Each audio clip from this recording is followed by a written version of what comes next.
How to fix Safari Clear History grayed out. Check screen time settings. First, open the Settings app on your iPhone. Scroll down and tap on Screen Time. Look for the option Content and Privacy Restrictions and tap on it. In this, tap on the App Store, Media, Web, and Games option. Under the Web Content section, click on Web Content. Make sure Web Content is set to Unrestricted. After changing it to Unrestricted, open the Safari app. Click on the Bookmarks icon. Check if the Clear History option is back to normal or not. If it is still grayed out, then exit Private Browsing mode. Now, open the Safari app. At the bottom right corner of the screen, click on the two rectangles. If you're in Private Browsing, you'll see Private at the bottom. To exit, click on the cross mark next to the Open tab. You can see your Private tab has been closed, and then tap on the Normal tab. Being in Private Browsing prevents clearing history. After switching it to the Normal, check if the clearing history is normal or not. If it is still grayed out, then force restart iPhone. Press the volume up button, then press the volume down button.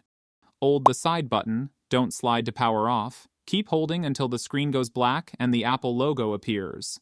Mention that this won't delete personal data and only reloads the phone's code to fix the issue. After force restart, go to the Safari app and check if the clearing history has been normal or not. If it is still grayed out, then reset network settings. Go to the Settings app. Scroll down and click on General. Scroll to the bottom of the screen and click on Transfer or Reset iPhone. Now tap on Reset, then select Reset Network Settings. Then again click on Reset Network Settings. This will delete saved Wi-Fi networks and VPN settings but won't delete personal data. After resetting the network, verify if the clearing history has been normal or not. If it is still grayed out, then update software. Open the Settings app on your phone. Scroll down and tap on General.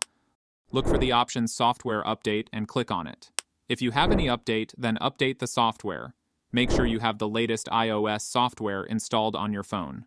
After updating the software, check if the clearing history has been normal or not. Now you can see the clearing history has been normal, and that's it.